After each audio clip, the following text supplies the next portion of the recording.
It's Wednesday, Klaus here. It's time for another basic Davinci Resolve tutorial. Hello, Klaus here, and welcome to the first episode of Basic Wednesday. And Basic Wednesday is a series I'm going to do where I basically start all over with Davinci Resolve, because there is a lot of new stuff coming in and a lot of new people coming to Davinci Resolve. And so I thought I would make a series explaining how Davinci Resolve works from scratch, and this is a way to engage with a new audience, and this is not going to take anything away from my regular videos because they are still coming out. So that out of the way.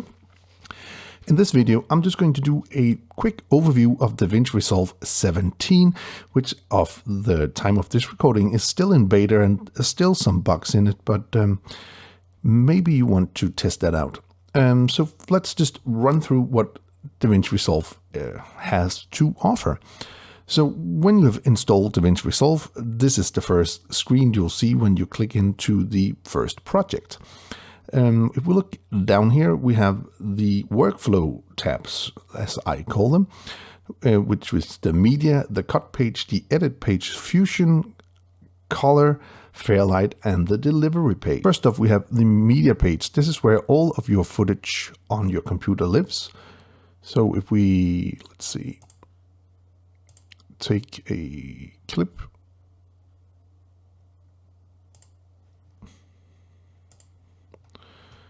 Let's say we'll take a shot here. Let's take this shot. So we can actually see what we have over here. This is our shot, and we can then either right click and add into media pool, and it will be added into our media pool. Or if there's just a portion of the video we want, for instance, we only want this portion, we can put in and out points. And in and out point is pushing E on the keyboard for an in point, and then we can roll the clip. And then we can put push O, and that is the out point.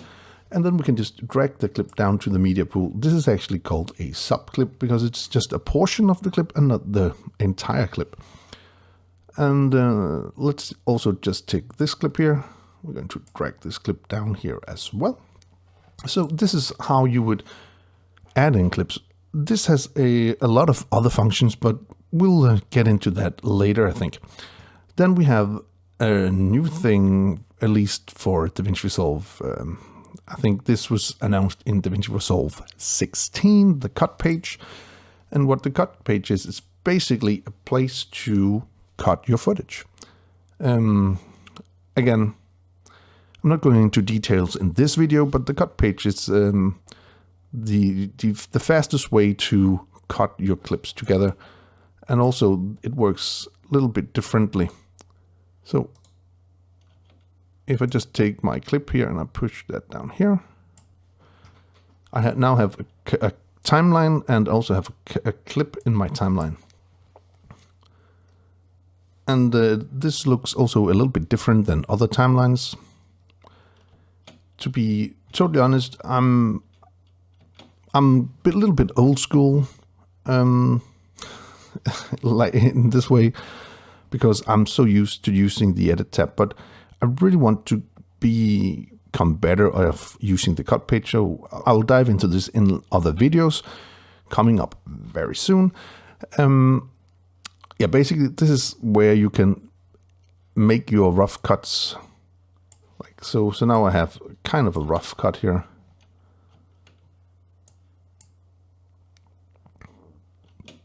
So now we can kind of do that. And also on the cut page, all these audio clips, you can't see the audio files. They are hidden here. You can see them if you enable it, but per default it's like that. And it has a lot of great features, again, coming into those later. Here we have the edit page, which I am very familiar with. Again, we have our edit here, and we have all our tools here. For instance, if we want to do a manipulation of this footage, we could go up to the inspector. And in the inspector, that is where we can control the transform if we want to make a zoom in our footage, if we want to change the position, if we want to rotate the position a little bit, changing stuff like that. And also we have the smart refinement tool, we have cropping tools, and we also have a dynamic zoom, composite mode, speed change if we want to, I don't know, make the footage go faster or slower. We can do that right here. Also, if we have done a change to something and you just want to reset that super quickly, we can do it right here. If we just want to reset the one specific thing, if we want to reset it all, we can just push up here and it will reset all we did in this particular speed thing. We also have a built-in stabilization, lens corrections, and real-time and scaling. All of these things are things I'm going to come to in later episodes, of course. Also in the inspector, we can, for instance, in this clip, we have nothing changed. There's no audio, nothing we actually can change in here.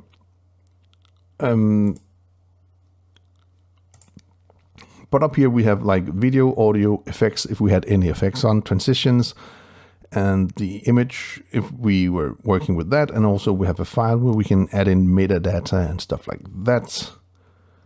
That's basically where we can control everything in the inspector. And let's see. Then we also have a couple of commands here. If we don't use shortcuts, we can control the clip right here. And by the way, this viewer is actually our timeline. And if I click on another clip, this is our source monitor. This is where we can see if there is a portion of this clip we want to change.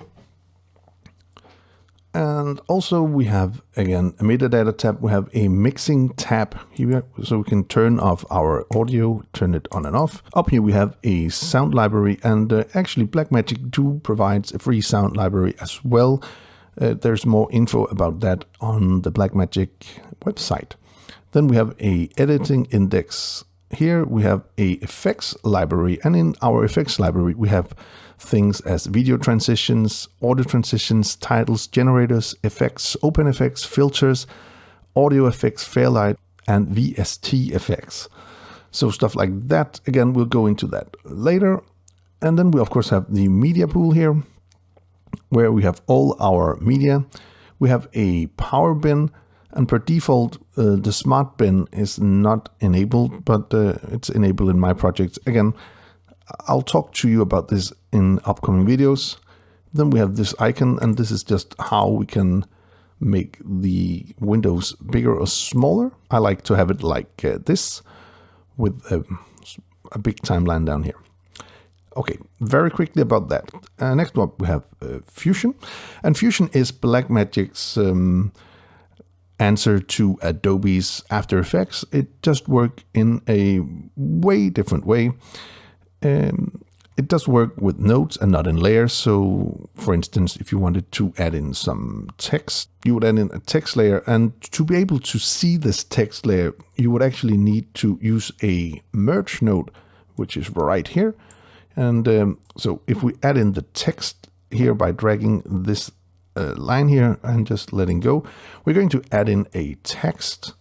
And also, again, Fusion works differently than the editor, even though you have two screens here.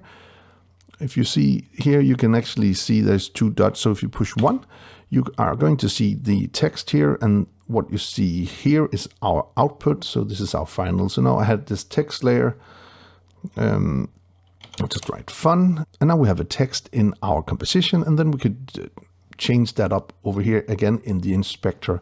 And it is like this in most of the applications in Davinci Resolve, that you have an inspector where you can change something, you have a media pool and a library. All of these things are kind of similar to all of the pages, which is quite nice. Okay, I'm not going to dive into much into Fusion. Again, if you want me to go deeper into this in these episodes, I'll come to that later. Otherwise, you have to check some of my other videos where I have a lot of Fusion tutorials as well. Next tab would be the color tab. And the color tab is actually what Davinci Resolve is known for, because back in the day, this was a color grading software used by Hollywood studios, and it is still that. And they're adding a lot of new features into Davinci Resolve 17, way more than I actually can talk about, because this video would be like forever.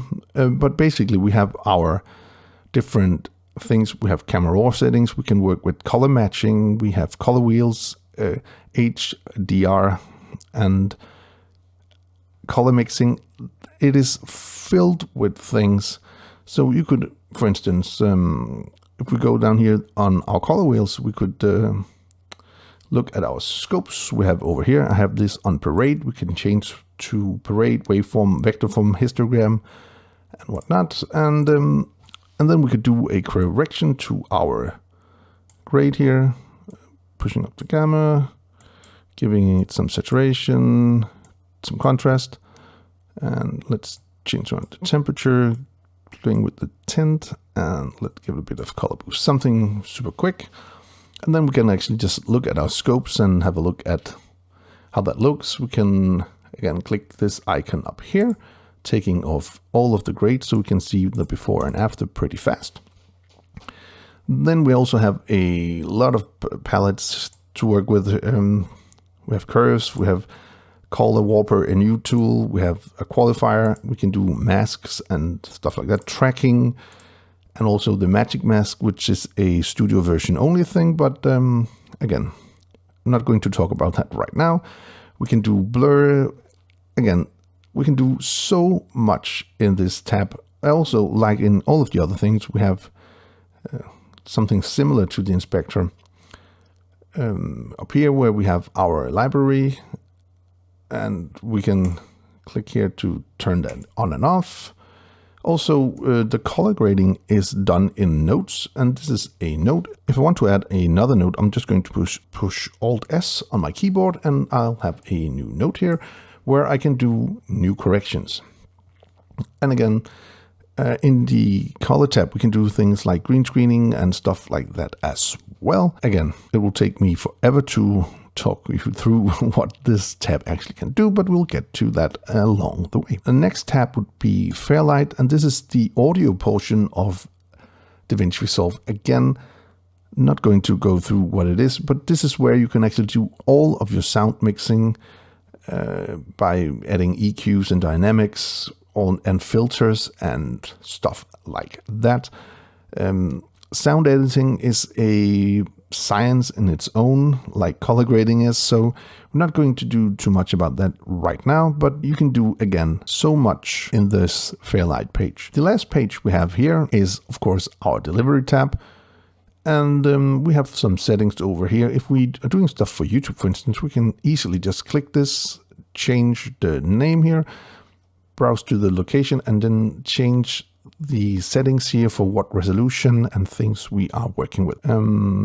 And when we've done that, we can add this to the queue and just push render. And we're going to render this out to our computer, and we can then upload this and publish this as well.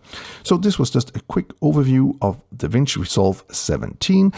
And I hope you are ready to get started, because next week we'll start with some small tips and tricks to get you started. Hopefully you found this video useful. If you did, please hit that subscribe button, give the video a like, share it with your friends if you think it would help them out. And if you want to be notified every time there's a new video on this channel, please hit that bell icon down in the corner. Until next time, keep filming, keep learning, and keep sharing.